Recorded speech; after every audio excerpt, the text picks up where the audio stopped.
to order, and we're going to do the Pledge of Allegiance. I pledge allegiance to the flag of the United States of America and to the republic for which it stands, one nation, under God, indivisible, with liberty and justice for all. Okay, so we have the roll call. Mr. Ender? Here. Mr. Kalani? Here. Mr. Humberston? Here. Mr. McNeil? Here. Mr. Zilla? Here. All present. Okay. So we're going to do the approval of the agenda. If you want to, you're going to add something to the agenda. Right, I have one item, and I can do it now or later, whichever. I guess I'll go ahead and do it now. Okay. I've scheduled, well, Ernie Platt and I have scheduled a meeting for tomorrow to discuss a little bit more about the 190 agreement, and after that we'll have a general meeting of both commissions to discuss some details about the situation. And that's all I have right now, and I won't have any more until after I've talked with Ernie. Okay, Madam Chairman, I move to approve the agenda as presented. Second. All in favor? Aye. Opposed? Okay. Is there any public comment at this time? Okay, in that case, we'll move on to the action items. The first item is to approve the First Amendment to the settlement agreement with the City of Oregon City Sunrise Water Authority and Clackamas River Water. Madam Chairman, I move the board approve the First Amendment of Settlement Agreement with Oregon City and Southport, Clackamas River Water Supply Commission, and Sunrise Water Authority to increase the time to reach an agreement regarding the methodology to determine the value of CRW assets, for which CRW will be compensated upon withdrawal from 2 years to 4 years from the date of signing the agreement. Second. Is there any discussion? Okay. Is anybody going to give a I can. a summary so we For the benefit of the board and the general public, several years ago in May of 2014, CRW and Southport Water Board, City of Oregon City, and ourselves and the Clackamas River Water Supply Commission entered into negotiations to settle a proposed litigation that was filed by Oregon City. They had filed a LUBA complaint because of their opposition to CRW and Sunrise entering into a 190 agreement. That agreement, one of the elements of that settlement agreement was that there would be a joint engineering study that would be conducted by both parties, and that was supposed to be completed by March of this year. That date has come and gone, and as we've advised the board on previous occasions, we had sat down with Oregon City, and in conversations with their city attorney, they've advised that they'd like to see that document turn from a letter agreement to a IGA. I think the IGA is probably a better document for this because essentially it is an agreement between the boards rather than a staff document. And so what they have proposed is that we extend the date of the agreement that we have in the form of an IGA for an additional 4 years. And so the document that you have, the single-page document that you have before you is that document. And because it is an IGA, it requires approval by the board.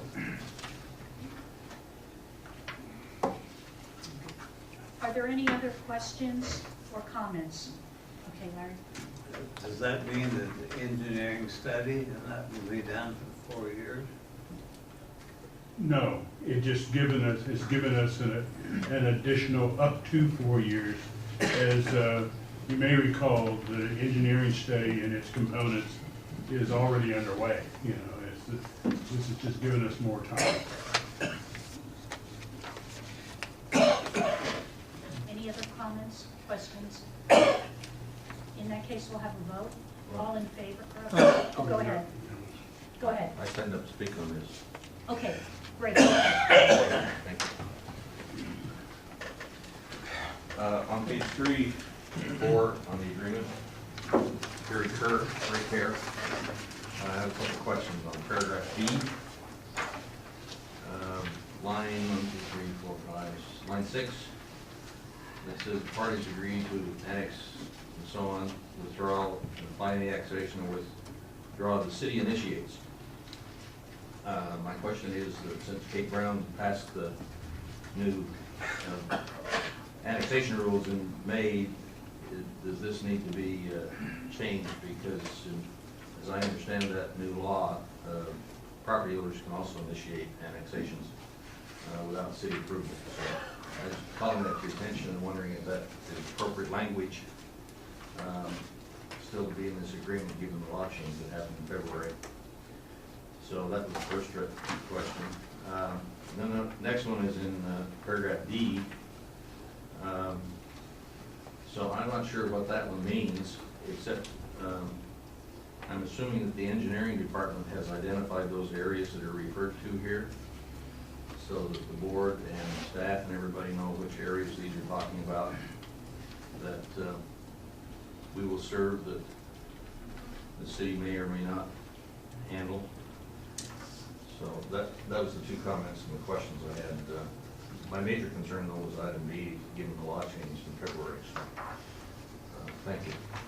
Does anyone have any? My cursory reading of the statutes doesn't put me in a position where I can specifically answer the question. I thought it was the cities could do an annexation without going through a vote, but I haven't read the statute specifically to be able to answer that portion which Mr. Kerr is referring to. Well, I haven't read it either. I'm just Okay. quoting what was reported by a news source that the individuals could offer See, I read themselves it to a be different annexed. way, that the city could do it without the citizens' input. That's true. So that was the way I read it. But there was Ron, also I don't know, you've been provision. pretty much Even though the city amended their charter to require a vote of the people? That's the way this new statute is written. That's one of the concerns that Oh, there's people gonna be an have appeal is, on that. what does this do in those cities that have home rule and all that other kind of stuff? I suspect it's gonna be litigated before. Yeah, me too. I know exactly. Well, what's interesting is the current mayor of Oregon City was one who was a proponent of voter annexation, voter-approved annexation, Yeah. who's He's now got it. reversed his position Yeah. publicly Yeah. on that issue, Yeah. and wishes he'd never done it. But our intention in this was that It always we amazes did not me want to be. how he changes his mind depending on where he's sitting. You wonder, don't you? Or No, places. not my mind. Yeah. The intention of our agreement was that we would simply not involve ourselves in annexations, that was none of our business, that was between cities and citizens. And our interest was that if an annexation occurs, it wasn't a matter of how it would occur, but if it occurred, that, and they did a taking of our infrastructure, we would be compensated for that infrastructure. So again, not having read the statute, I won't say that I'm an expert by any stretch, but that was the intent of our agreement. So I think we're okay, but But I will We probably have to contact look council tomorrow morning. Yeah. And I'll let you know. Okay, on that. thank you. I do have a question. So I reviewed the amount of CRW customers that are left inside the UGD of Oregon City. There's not a lot left, guys. It's just, I mean, I have to think really hard why we'd spend $40,000 fighting over the number of customers we have left. There's just not a lot left. And, you know, what are we getting for it? You know, we tell them that, I mean, Bob had a good idea here 2 years ago where, okay, we won't put any stranded investment in there, we use plastic pipe, we'll keep the thing from leaking and then abandon it when it's over with. I kind of thought that was a good idea, so. We are planning a work session specifically to talk about those areas that will be affected. You're right, we did have a work session a a couple of years A back. couple of years ago, yeah. Yeah. And Bob actually has a presentation that he did, yeah, 4 or 5 years ago, about 4 years ago. Yeah. That would also probably We've help. been fighting this for that long? A lot 4 or 5 longer, years. a lot longer than that. Oh, Long before I was here. It's been a struggle between Union cities, Oh, yeah. areas, and especially districts. Well, it's a Pretty two-part, common. it's a two-part process, right? And so one part never seems to get done, and so houses remain in the system that should have been taken out and all the rest of it, if I understood it correctly. Legally speaking, two-part legal Well, process. part of that initial discussion was whose responsibility was it to initiate the withdrawal? And so a lot of these sat waiting for that issue to get resolved. And I think we have, as a result of, I believe, the election that you all were subject to, put it on the front burner to try to get some of these areas taken care of. But I'll stop there and let Mr. George, I don't know if you want to add anything to that, but that's kind of where. There's a lot of pieces to it. One of them David brought up.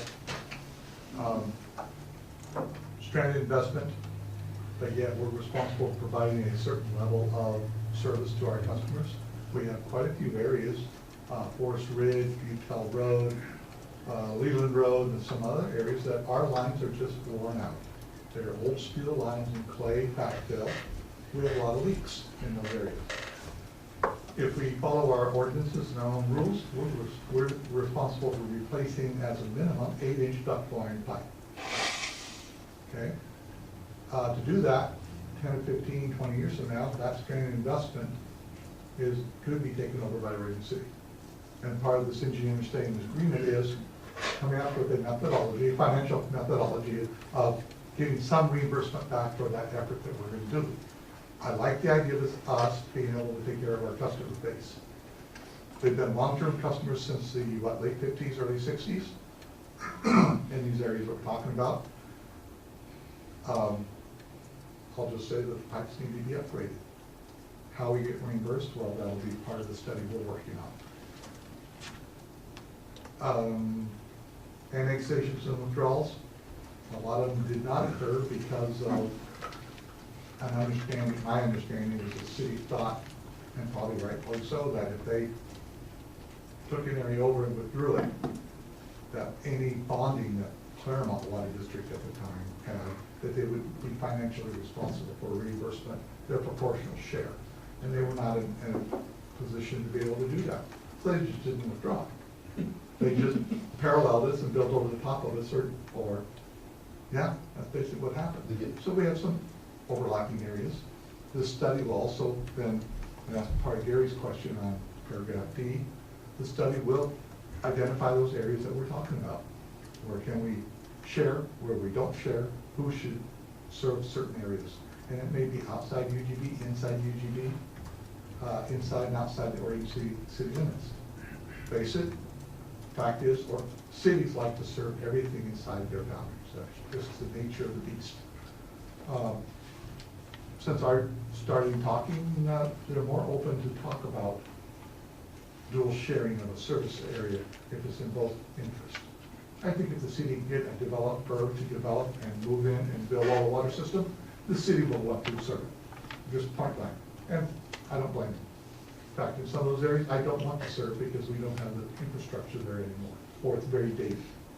So this study will help us make this transition from us serving areas to the city. And some of those areas I'll bring forward and identify those areas that we need to upgrade, even though the city may take it in the future. And that's what the financial reimbursement is all about for those areas. So part of the intended work session is, before Bob gets too deep into this, is to review those with you all so that it's clear the areas that we're talking about and answer any concerns that you might as part of the scope of work, the draft one I have, we do have work sessions between Oregon City, ourselves, and the third-party engineering group. Those areas that we'll be talking about are those areas I want to bring forward. Now, the city may have other areas, but I have these areas identified that, wow, how would CRW or Oregon City serve these areas? South End Road, parts of Henry C. Road, Park Place concept area. These are areas on the maps that, Forsyth area, up on top of the hill. That's the area that, not sure how it's gonna get served, or who should serve it, but that's another area that's just on the edge of the city, but outside city limits, but inside, well, could be a future UGB area, urban growth boundary. Okay? So those are the type of, some of those are, and then the HOP agreement, we'll take a look at the HOP agreement and see if we have to reconfigure it to be more in line with what we're talking about. Because right now, it's good for another 10 or 15 years. And it has pretty specific ways to serve that area up on Oakland Road. It's working, but we may want to adjust it, especially the Forsyth area. I don't have any more questions. Any more questions or comments? Thank you, Bob. Thanks, Bob. I have one last question. So what we're voting on tonight just extends this out for another 4 years? That's it. Yeah. Are you ready for vote? Can we- Oh, sure, one go comment. ahead. Lee, just for clarification here, I think the extension is 2-year extension. Originally it was 2 years. They're replacing the sentence with a total of 4 years. He says 4, but it's actually 2. Well, the way it's written, it is a total of 4 years from the date of the original signing. So it's a 2-year extension from this time. Just small clarity. Okay. You know, the way he's written it here, he's got within the next 4 years, and so it's really, Bob's Yes. correct. but The intention is 2 additional years. Yes, for a total of 4. Okay. Any other comments or questions? Okay, seeing none, we'll take a vote. All in favor? Aye. Opposed? No? Motion passes 4-1. Okay, next action item is ordinance 01-2016, first reading to adopt proposed changes to rates, fees, and changes. And Carol's going to give a presentation. Good evening. We are talking right now, every year I typically come before the board and we talk about our miscellaneous fees and charges, and we also talk about our system development charges and any increase to those based on the approved methodology. And this year we're kind of taking this a little bit different direction, and we are rolling all of the fees and charges and the water rates into an ordinance. And so tonight will be first reading by title only of the ordinance. And so I will go ahead with that. This is ordinance 01-2016, an ordinance of the Clackamas River Water Board of Commissioners establishing rates, fees, and charges for services. So the ordinance has been in the board packet, but I'll kind of go through some of the steps and components within this ordinance. And also to kind of the next steps in June, we will be doing the second reading. The readings have to be 30 days apart, and our May meeting comes in 28 days, so we'll postpone that to June, and then the ordinance is effective 30 days after that, which would be July 9th. So the first component of it is the water rates, and we're simply talking about the current rates that were approved by the board as part of the 8-year rate plan that we adopted in March 12, 2014. When this ordinance takes effect, all of the tables that were in that original authorization by the board will become a component of the ordinance. The second part of this is the miscellaneous service fees, and like I said, I come to the board every year. Sometimes we have a couple of little changes, sometimes we have no changes, but we are rolling in the miscellaneous fees and charges into this ordinance. And some of the changes this year, and I believe in the board packet we included the entire booklet of the fees and charges, which includes rates, SDCs, and the miscellaneous charges. But this just highlights the changes that we've made. For public records, we have, we propose a minimum labor charge of $25. And what we had before was anything more than 15 minutes, we would then charge time, materials, and overhead. So the $25 replaces that. We have also included in this that we can, could be waivers, reductions, or exemptions. So the requester needs to do a written request, and that's at the discretion of the general manager. We're proposing that we increase the tampering with the lock from $150 to $200. You may remember last year we raised it from $100 to $150. What we realized last year is that the tampering fee was the same as the after-hours call-out fee. And so we thought that customers might go, do I wait for somebody to show up, or do I take care of it myself? So we have increased it, but then doing some more research this year, most of our neighboring agencies charge a $200 fee for cutting the lock.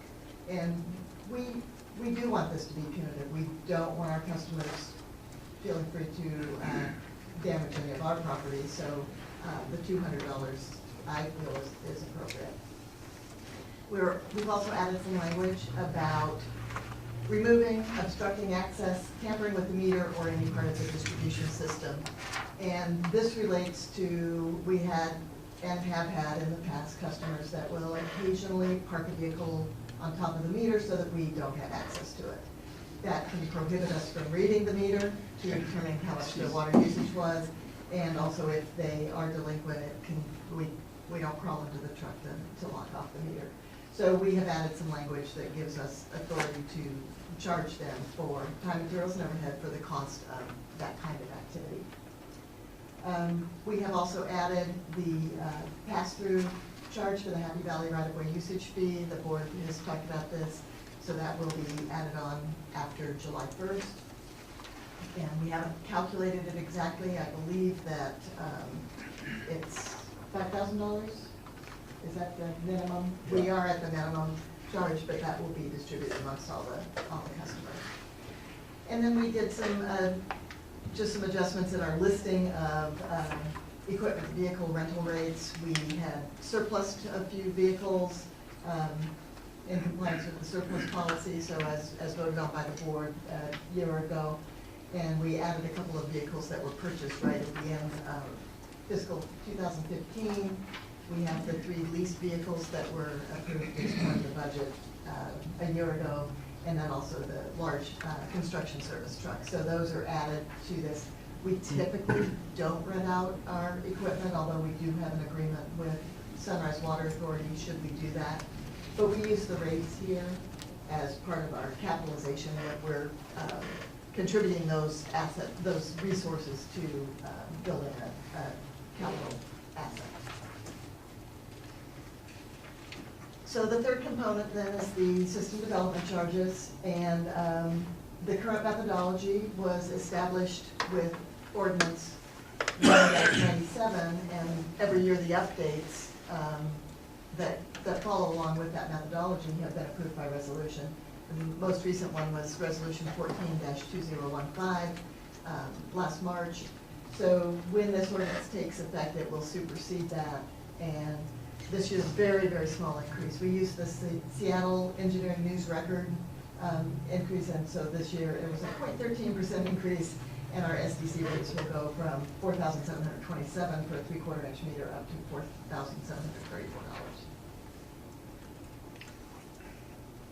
So that's my presentation that highlights the changes and then also discusses the reason, putting everything into an ordinance. Are there any questions? I just have one thing on page 4, section E, 4th line down. It says 1 inch meter, water meter. I think you can get rid of the first meter. It's just a language issue. Okay.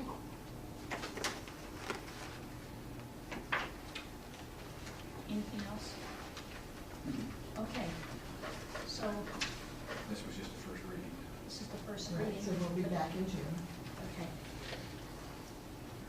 Again, we don't have to vote on it because it's first Right, reading, that's so correct. that's right. Okay. So we are going to move on to the approval of the Clackamas River Water Sunrise Commission budget for 2016 to 2018 biennium. Isn't that the Clackamas River Water Supply Commission? Yes, Supply it is. Commission, thank Thank you. you. Sorry. It's okay, just make sure everybody knows what we're doing here. I move to accept the No, we have CRWS. to vote on the last one. No, This is the first reading. that was the first reading. Next one. Yeah, Actually, Yeah. June. You'll vote in June. Right. Oh, yeah. Right, in June when we go. Yeah. Yeah. Madam Chairman, I move to accept the CRWSC BN 2016-2018 approved budget as presented. Before we vote on this, I'd like to suggest that the vote will possibly later on, after the two joint commissions meet, it may change somewhat, not a great deal, but there could be some change in there. Point of order, we need a second for discussion. So I'd like to have that included. so that's going to be, We need a second for discussion. well, we could, or we can have her present first. What do you think? Okay, second letter of discussion, and then we There we can go. modify it. You can make a modification to Absolutely. the motion. Okay. So the CRWSC Budget Committee met on April 11th and was presented with the budget message, and that group approved the budget as proposed. The committee also discussed the meeting of the two boards to further clarify expectations of shared activities over the next biennium.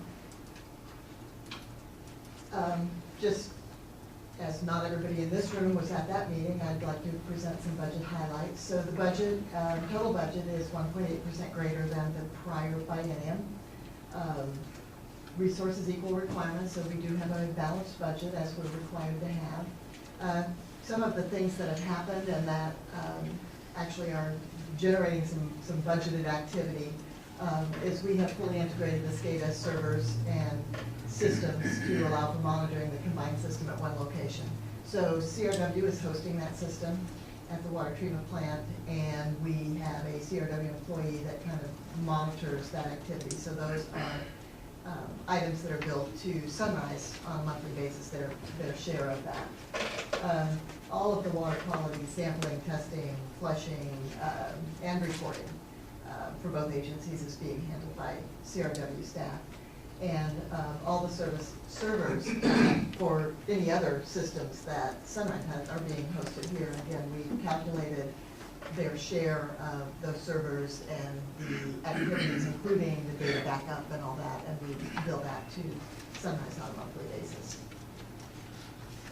So relating this budget to CRW, we can anticipate approximately $500,000 in revenue for utilization of CRW staff and equipment in support of Sunrise activities over the biennium.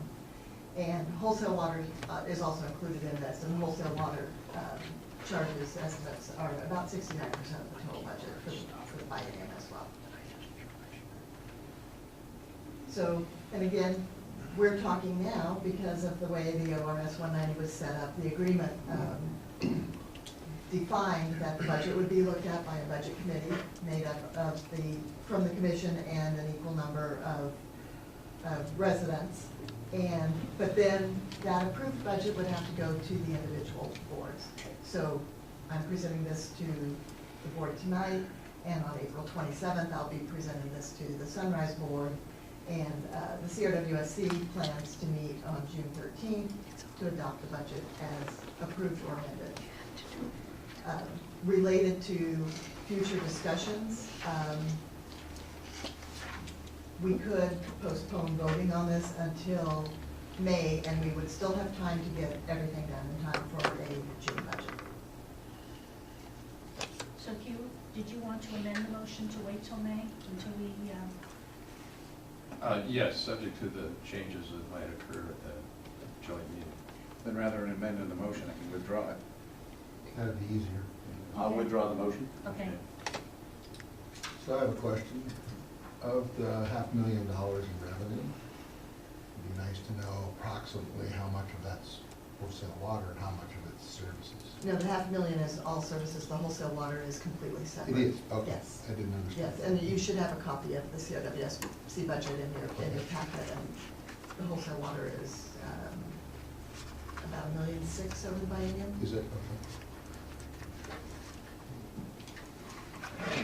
Any other questions or discussions about that? For procedural purposes, do we need to table this until next month? Would that be the most appropriate way? Probably. Move to table, Madam Chairman? Okay. Second. Yeah. And so I had a question then. If we are tabling it, does that mean that we are definitely going to be having a meeting with the other board before our next meeting? Yes. Okay, because that meeting hasn't been set up yet, so. No. So I yeah, am that meeting gives, with that Ernie. means, that makes a, gives us a timeline. Yeah, so that means we have to meet before we can vote on this. Right. Okay. Call the question. Any question? Well, we're tabling it, I guess. I don't know if you need to vote on tabling. I believe we do. Yeah, okay. All in favor of tabling it till the May election? Aye. Aye. Anybody opposed? Okay. Okay, consent agenda, I don't believe that we need to vote on those. We do. Yep, gotta pay Just the move, bill. okay. I move to approve the consent agenda as presented. Second. All in favor? Aye. Aye. Any opposed? Okay, same. Okay, then we're on to the informational reports. Adam is going to give us a backbone project update. I am. Good evening. Thanks. Big time. Morning. Thank you. Thank you.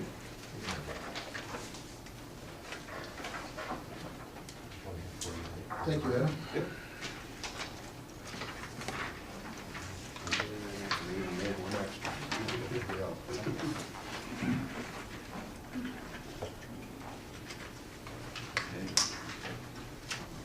Okay, good evening again. Time for an update on the backbone projects. I'm going to go through a couple of the highlights of the last couple of months. Wanted to go over some of the discussions and developments along the topic of property, either acquisitions or easement related. The outreach work we've been doing with the community and other agencies. Give you an update on some general design topics related to specific projects, and then I have some more specific information for a couple of the up-and-coming projects, namely Butterfield Lane, the 152nd Avenue Reservoir, and a couple of the other ones. As far as property goes, the general manager and staff have been working with several property owners for various reasons, primarily the Butterfield transmission main, as you know, the board approved a couple of months ago, a couple of easements, and those are basically on the southern tip of the project where we'll be connecting cross-country across Redmond Road. The one easement is completed and waiting to file that with the county. The other one we're wrapping up the final discussion with the property owner to get that completed as well. We've had a little bit of discussion with one of the residents up on Butterfield Lane that owns most of the property up there, where we have an existing easement with them. A couple of discussions are ongoing with that property owner, not only for the Butterfield transmission project and just giving them an update of where we are, what we'll be doing this summer, going up and down their road, but also with the Redland Reservoir #3 project that'll follow on the heels of Butterfield Lane late next year. And what that means for their access, you know, and again, we'll be working along the existing easement for that work, but of course, you know, they have concerns and questions that we've been discussing with them. And the other piece of that with that same property owner is the Bradley Road pump station. There's a section of property on Butterfield Lane, kind of adjacent to Potter Road, where there's a good location for a future pump station. And while the Bradley Road project is in the second phase of the backbone projects, so it'll not this bonding period, but several years from now. That is a discussion we're having with that same property owner, because again, it's their property, and when we're talking about the more current needs, we're taking time to talk about future needs as well. So we've also had some initial discussion with a landowner down by Beaver Lake off of Boginski Road regarding another pump station location, this one for the Beaver Lake pump station, which also, again, is in phase 2. But again, as you know, we're trying to take care of a lot of these property discussions now, and at least get property owners aware of what we're doing, what we're proposing to do, and have Mr. Moore lead a lot of that discussion while he's with us, so taking advantage of a short timer. The easements, again, I mentioned those in progress on Butterfield.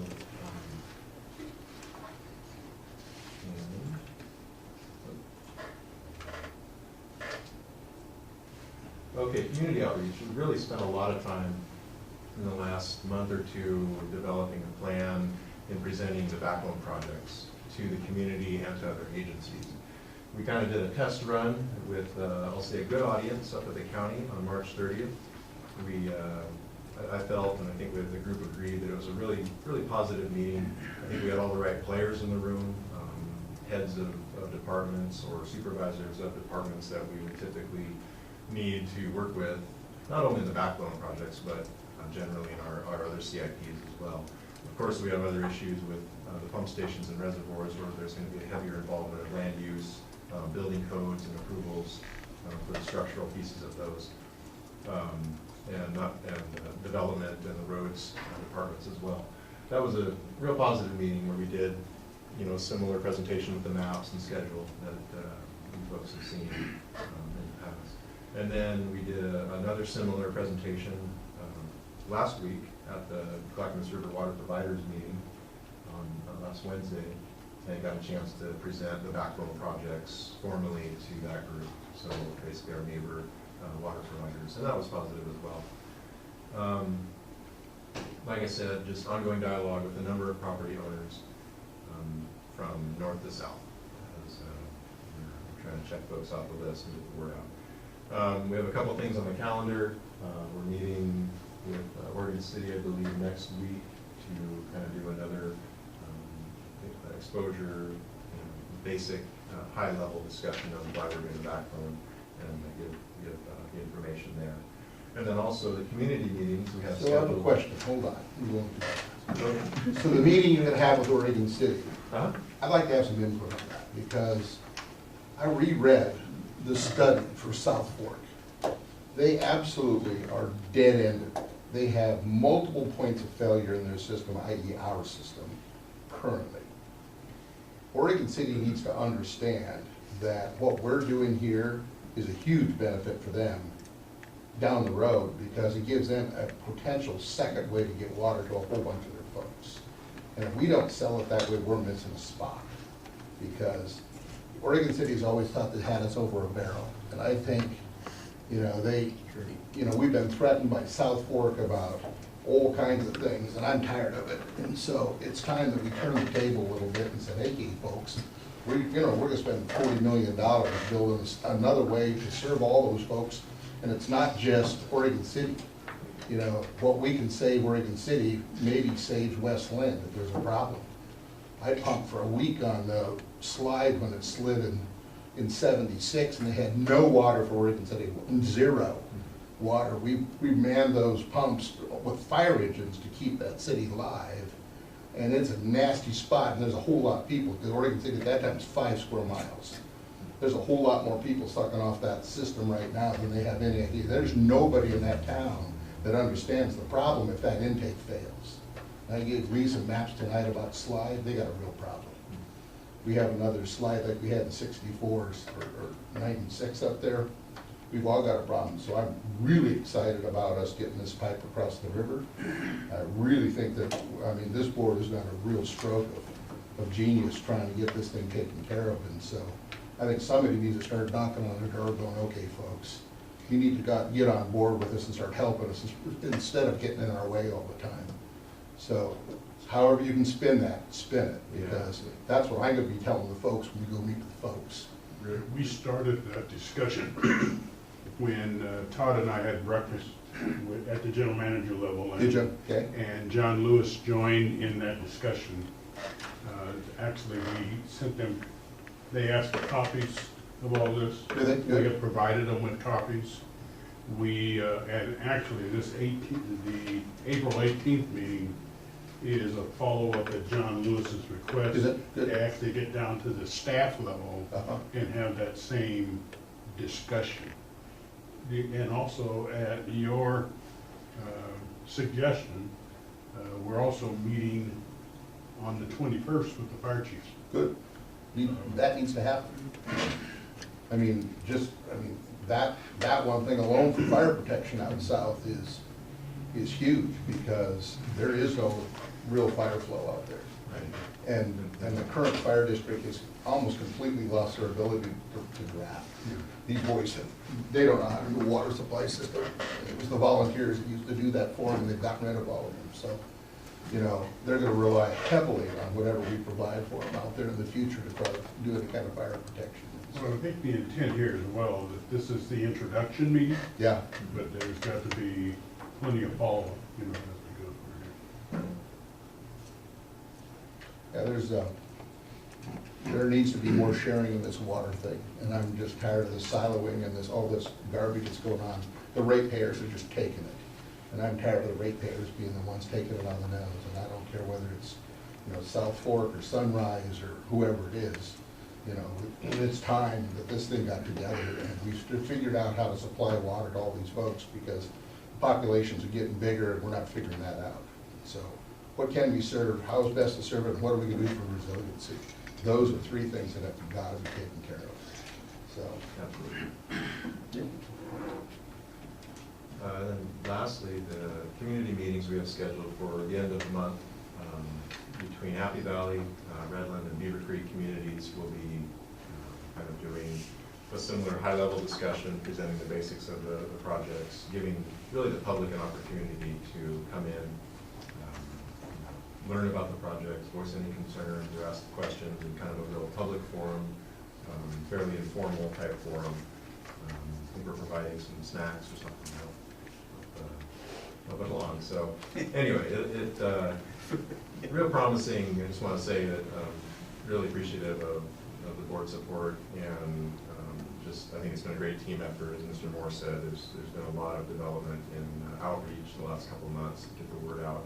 And I think we're seeing that too with the Clackamas River Water Provider meeting was a good example of folks starting to understand that this is not just about CRW. It's not. You know, we're the driver. This is a basin thing. But it's gonna be a huge benefit to the region. So. And it's long overdue. You know, this is something that should have been done 20 years ago.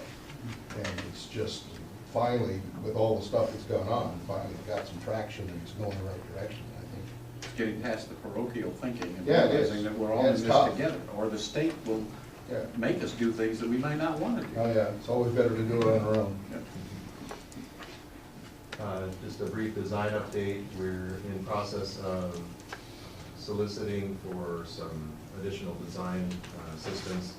We've done a request for quotations for geotechnical engineering, and we got submissions from 5 firms. We selected 2 out of that grouping as an on-call basis for a number of geotechnical engineering needs that the projects will require. And then as far as surveying goes, we're also looking at soliciting for a couple more surveying firms, again, to kind of spread that workload out and ensure that we have the surveying capability that we need, especially on the front end, because we can do as much surveying as possible now to survey the topography, look at some alignments for water lines and the other facilities. That's going to be a real benefit as we move down the line and down the schedule, really down the calendar, and get this preliminary stuff out of the way sooner than later. And then also we're working with the county to identify any special use areas along the backbone alignments that we presented, really looking again at the big map, and are there areas where there are special zoning or wetlands, land use type issues that we want to address now, know about now, so they don't come up and surprise us later. The Butterfield project, we just opened bids today, actually. Had a great turnout. We had a pre-bid meeting last Thursday up there in Redland, and had about 21 contractors show up for that. It was a mandatory pre-bid, so if they wanted to bid, they had to show up to that. Great turnout there. It was a beautiful day, and did a site visit and the whole works. And anyway, today it was really indicative, because we got 11 bids. We're still tallying them, and we'll get the notice of intent to award out tomorrow. The low bid was about 15% lower than the average bids for the project. So, you know, they were low, but again, we have to take the low, and they are a company that I've heard of. It's Toppany out of Battleground. The county has them on a couple of jobs right now, and they do, you know, utility work, road work. So we'll check all the references, do all of the due diligence that we do, and then the goal is to bring that to the board at the special board meeting / work session on the 25th. What company was that again? Tappany? Oh, yeah. Tappany Yeah. Incorporated? Yeah. I've done some work with them, they're very good. They did the water line stuff 8 years ago for Oregon City. Okay. Yeah, I know they've done some around. They're working. Pissed off a lot of people, but they got the project done. They're working for the county right now over on Bell Avenue, the project that we did our water line work on last year in preparation for the county's road work over there. So they seem to be pretty cooperative so far. They haven't hit anything yet, but they're not doing a lot of digging yet either. Quick question, when you do your due diligence, do you check to see how many times companies have cost overruns and how much those cost overruns tend to be? What we do is we check a couple things. We look at the Construction Contractors Board listing of the company. So we look them up by their Oregon contractor's license, and then we look through all any outstanding claims or anything like that against the company from a contract perspective. Obviously, if they're on the BOLI blacklist or something like that, we find that out really quick. We do check a number of references. We have them give us references as part of their bid submission, and we get a lot of information about past jobs that they have conducted with other agencies. So that information does come out. You know, if there was an issue with change orders or schedule issues, you know, for a specific job. People are pretty forthright with that. Okay. You know, someone that had a bad experience is typically going to give you a. Yeah, check with the business owners from John Adams Street to Jackson Street in Oregon City. Okay. I'm serious. You said that was eight years ago? Yeah, when Oregon City replaced all those water lines in the Yeah. McLaughlin neighborhood down there. You know, you don't know how much of that was somebody Just browsing? else. No, I mean, it really hurt those businesses. I mean, it hurt them bad. There were some that never recovered because of the delays that there were in the project. So that it was tough, you know. Fortunately, we're not going through a business district, so that's good. But I just want to make sure that they treat our people well and understand that it's important to the board that, you know, that they respect, you know, the property, the schedule of the folks. Yeah, absolutely. And we've done a lot on the front end with the Butterfield project already. We did send out a customer notice about a month and a half ago, letting folks know. We've contacted the school district, you know, the fire district, a lot of the local folks out there. It's rural, which means there's not a lot of utilities we're going to be in conflict with, but at the same time, we want to be cognizant of the property owners out there. Let them know we're coming through, and we want to work with them and keep them in access to their homes and help them to have as good of experience as possible with their construction. 152nd Avenue Reservoir. We're moving along in the preliminary design phase. Again, that's one where we're looking at the adjacent properties. We do have a design that was done started in 2003 and kind of finalized in 2005, and then didn't go beyond that. But CH2M Hill was the designer at that time. We are reviewing that design.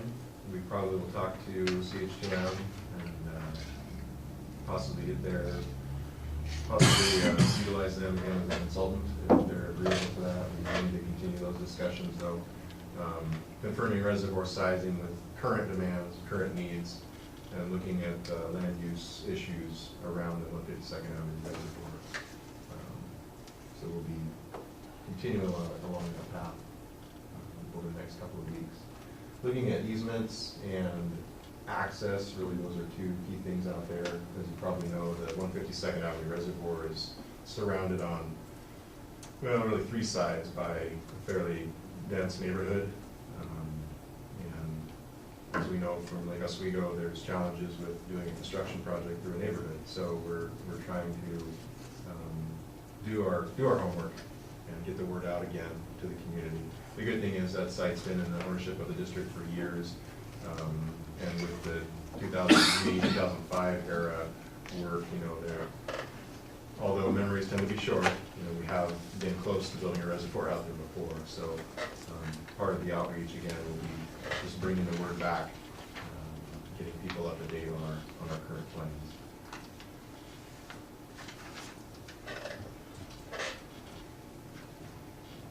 And the other projects I wanted to talk about, the Springwater Road, that's really the short connection between Carver Bridge and Tatton Road. We're looking at alignment options out there. Basically, it'll be running down the county right-of-way, no private or easement areas through that. We do know that that's a heavy bedrock area, as we talked before. Basically butts up against the river on one side and the hill on the other. So, and when they did the Carver Bridge work, we encountered some rock out there. So we'll be getting our geotech out there to do the research we need so we can arrive at an alignment. And then if we need to work in some rock excavation or whatnot in the design, in the contract, we'll be up to speed on that. Redland Reservoir, number 3, I've mentioned a lot of that already. It is attached to the Butterfield phasing and just getting the word out again to the property owners along Butterfield and Potter Road, working with the property holders of the 2 main easements that we have that give us access up to the reservoir site. In late 2017 is when we're looking at constructing that. So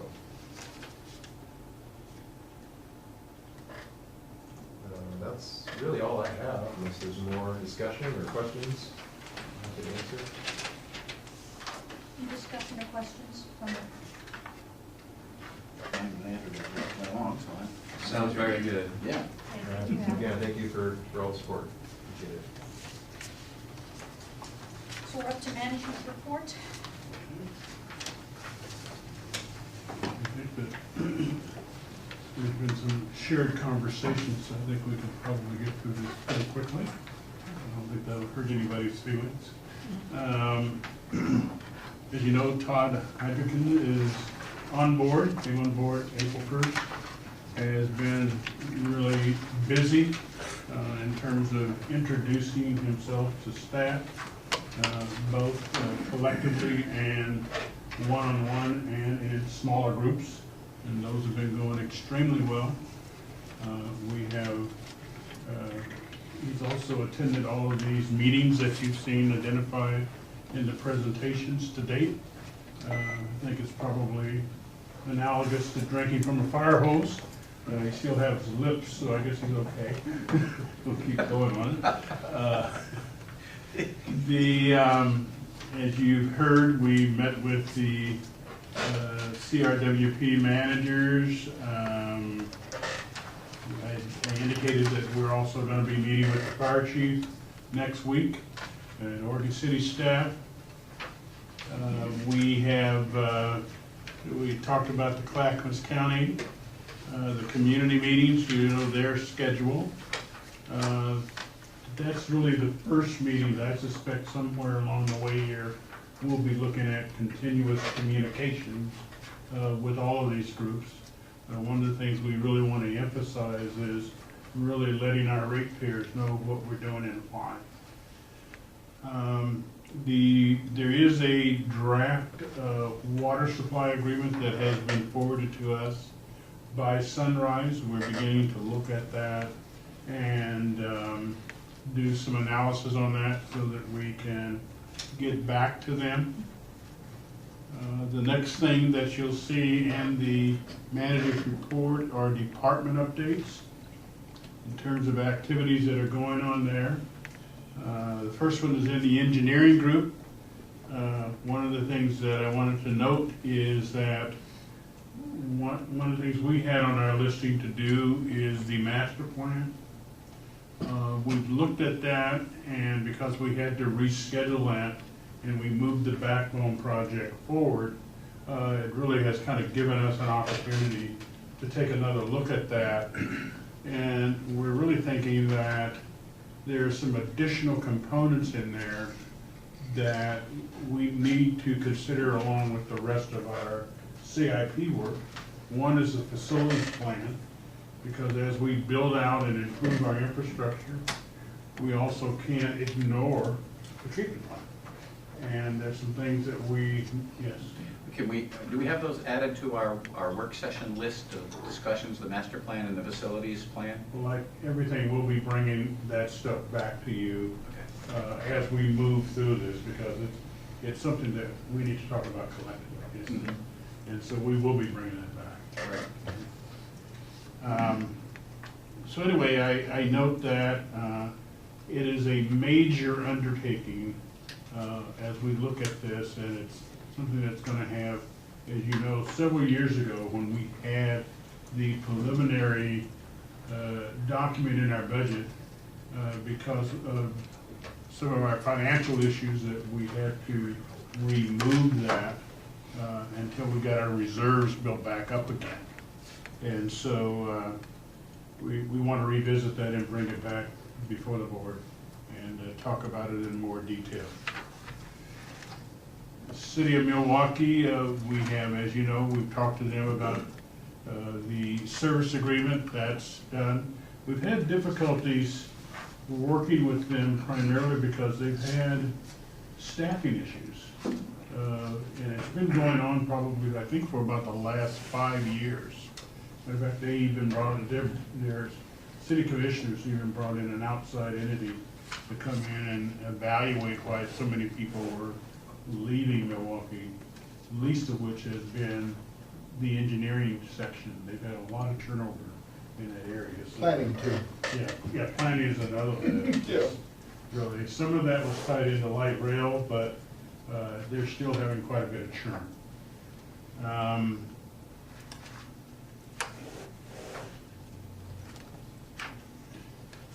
There was quite a bit of work done early on with the CRW Sunrise Engineering Department resource analysis stuff. That has stalled somewhat along the way. That's something that maybe based upon the discussions that the board's going to have, that we can look at that again sometime in the future. You heard about the Oregon City, and you approved for us to move forward with that study. We're looking at other developments out there, and those engineering staff has really been involved with, I think, just wrapped up with Country Village, as I recall, or at least we've gotten close to it. We're real close. We got close to it. That's another one of those that I know some of you have talked to me about wanting to put on a work session agenda and visit that in terms of the possibility of more customers. Sunrise Corridor is moving forward. In the Water Resources Department, you've heard about the SCADA. We have a new combined system that's going online, went online the first week of November. That was a system that was developed in-house by our staff. It seems to be going extremely well. Let's see, anything else that I can put here? Our Water Quality Department, they finished with their report on the Clackamas River watershed. They've had the I can't pronounce the word, tracking project, and that's underway, and they're wrapping it up. And there's a new study that they're looking at with Clackamas County Water Providers, the Environmental Services Group, Clackamas County Soil and Water Conservation District, and Clackamas Community College. In our either May or June meeting, I talked to Dr. DiLorenzo and suggested that she come to the board and provide you with an update of the things that they have been working on and the projects they've been working on. And so you can expect to see that on a future agenda. I think that's pretty much it. There is a video that's being developed by the City of Lake Oswego, the Clackamas River Water Providers, and CRW. They're starting that in April, and they haven't had a date yet as to when they would actually be showing that video. We have been approached by the Clackamas River Basin Council. They have indicated that they would like to talk to the board again about locating somewhere on the CRW property, preferably close to the river. We suggested in a meeting that we had with them that they put a proposal together and bring that to the board for your consideration. And so they're in the process of doing that. Most of you may have heard that we have some additional litigation pending. And so we haven't had an opportunity to evaluate that yet, but, and I don't think anybody's been served at this point, but we have been notified. The vets who have rented property from us out on Roberts, in the Roberts property there, have decided to go to electronic storage. They were storing records out there. And so that lease has terminated. We were getting, I believe, with $600 a month. So you'll see that revenue go away. There is, we were notified yesterday, and we had discussions this morning about the Carver Bridge. We don't have enough information at this point to get into more detail, but that's something that we'll probably be needing a work session on, maybe even an executive session, pretty shortly here. But until we know more, it's difficult to get into more detailed discussion. And then the last item that I have is a gentleman that has worked a lot with the board, has been a real valuable resource for us. Pat Russell has notified us that he is moving out of the district. And I think he's moving to Scappoose, as I recall. And so one of the things that we're doing is to putting together a little certificate of appreciation, and we'll probably ask the board to sign that for his years of service to CRW. He's been extremely helpful individual. So it'd be sad to see him leave the district. He was on the budget committee, was that right? Yes, he was on the budget committee and so that ends my report. Any questions or discussions? So I have one thing. I was at a presentation by Jim Pyra, who's the CEO of PGE. And electricity is a big deal for this district. We spend a lot of money. If you look at the accounts payable thing here. So what the governor's done by passing this 50-50 renewable thing is going to impact this district hugely. More importantly, there's no way, and nobody can figure out, so think about it. One of us had a conversation. We have at PG now, we have what are called smart meters. We can turn your power off anytime we want remotely. So we suggested, well, why don't we take those people that voted for renewable and we give them, put an address in and we turn the meters on and off. When the wind isn't blowing and when the sun ain't shining, 50% of the time, you're not gonna have any electricity in your house. That's a little ways down the road. My understanding is that it doesn't come into effect until at least, what is it, 2020, or, I mean, it's not happening tomorrow. There was a long timeline for that, as far as I know. They have very short timelines to start bringing they have steps that they have to meet. By 2040, it has to be fully implemented. You know, 2040s, there's, Doesn't matter. PG can't figure out how to build enough backup power for the amount of growth that Oregon's seeing right now. That's the problem. It's the same thing with water. Doesn't matter whether it's water or power. With the amount of people that are moving here, we haven't figured out how we're gonna keep people going.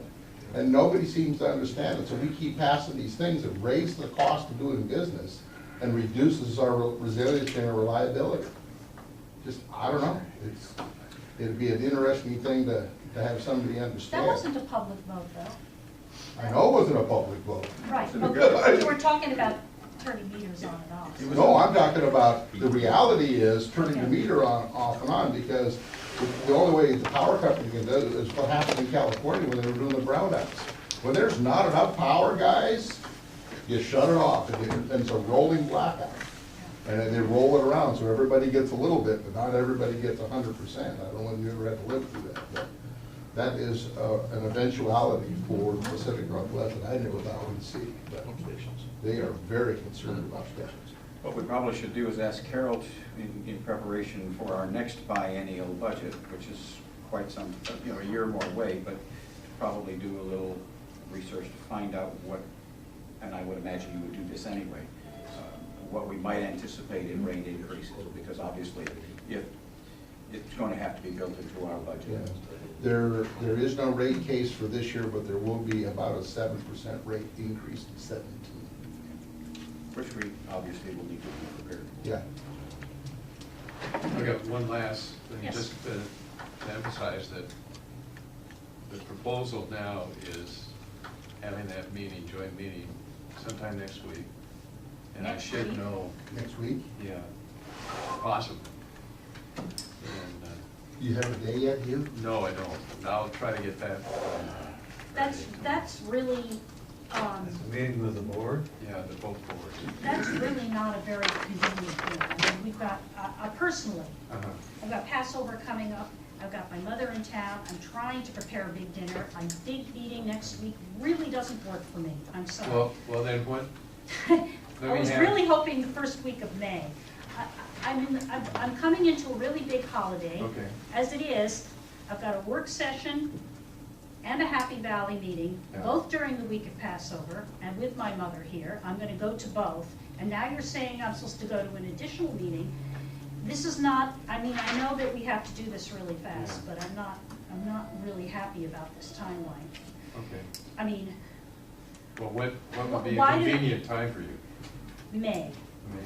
I mean, Well, that first week of May, we're pretty booked up already. Yeah. We got a couple of public meetings we got to have to knock out. We have one public meeting, On the 3rd. Yeah. but we have two the last week of April, Yeah. plus Right. the work session, which Between now- is 3 meetings, but I'm gonna go to 2 of them. Between now and the end of the month, I only have 2 days when I would be able to do an evening meeting. One would be on the 21st and the other is on the 29th. But the first week of May, I'm in pretty good shape. I'll find out and let you know. Okay. Besides, that's not really even enough time for the other board. We don't know what their schedules are like either. I mean, that's, just,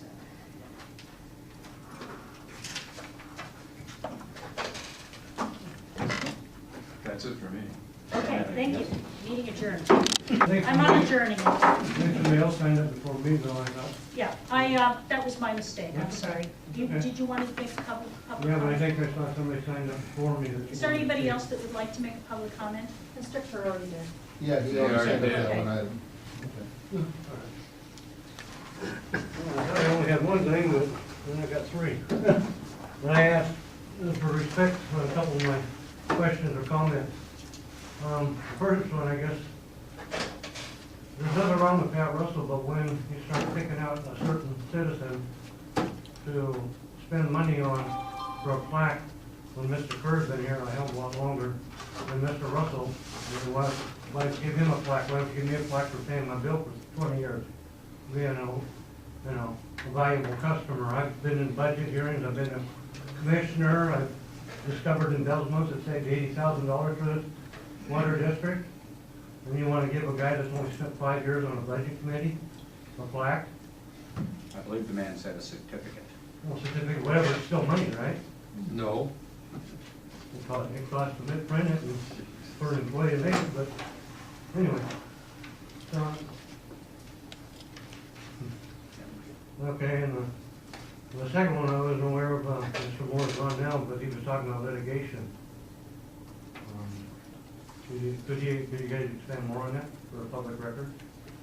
And then it was just a little blurb. I believe it's yours, your case. Would be my case, okay. I think that's what it is. That's the Okay. only one I know of, other than from Ms. Holloway. Okay. The third one. So if you want us to drop that, We're happy to do so. you're happy to do so, if you Oh, want no, to no, sign I off just on want it. clarification for public record, because Yeah.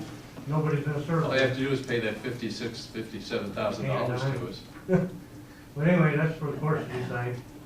The third one is, you guys voted Mr., well, I said Ken, or Ken?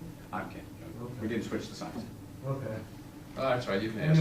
Anyway, you guys voted him, for board president. I thought you guys had enough respect to allow him to run the meetings, and I see all of a sudden it's flipped over month to month, and now he didn't even do protocol to turn it over to the secretary to run the meetings, because he's making out-of-sight decisions, and, so I don't know, I mean, what's going on? There are personal reasons that are involved in why our And they're none of secretary's your running the meeting, business. and Well, they are our No, business, they and aren't. right there, and I come to public meetings, and you guys don't explain why you're the board president.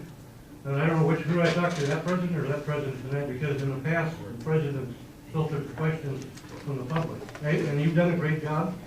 it's at the discretion of the board president as to who runs the meeting. And Mr. Soa has often appointed different people to run the meetings. I know he did that on my behalf on a number of occasions. And Mr. Kalani has the same right to do so. Okay, but he didn't start the meeting and turn it over to her. You got here late. No, that's your stuff, BS. Anyway. Anyway, next time we'll do it that way, sorry. Okay, And I'm confused with it. I apologize for forgetting the public comments at the end. Well, I respect you for giving me the moment to do it. I mean, Yeah. former board Sorry. did. Thank you. Thank you.